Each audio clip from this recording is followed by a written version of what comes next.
या इसी तरह उस शख्स को नहीं देखा जिसका एक बस्ती पर जो अपनी छतों पर गिरी पड़ी थी गुजर हुआ, तो उसने कहा कि अल्लाह इसके बाशिंदों को मरने के बाद क्यों कर जिंदा करेगा। तो अल्लाह ने उसकी रूह कब्ज कर ली और 100 बरस तक उसको मुर्दा रखा। फिर उसको जिला उठाया और पूछा, तुम कितना अरसा मरे पड़े रहे हो? उसने जवाब दिया कि 1 दिन या इससे भी कम।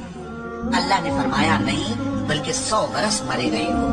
और अपने खाने पीने की चीजों को देखो कि इतनी मुद्दत में मुतलक सड़ी घुसी नहीं, और अपने गधे को भी देखो जो मरा पड़ा है।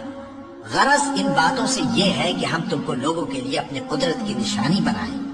और हाँ, गधे की हड्डियों को देखो कि हम उनको किस तरह जोड़े देते और उन पर किस तरह गोश्त पोस्त चढ़ाए देते हैं। जब ये वाकयात उसके मुशाहिदे में आए तो बोल उठा कि मैं यकीन करता हूँ कि अल्लाह हर चीज पर कादिर है।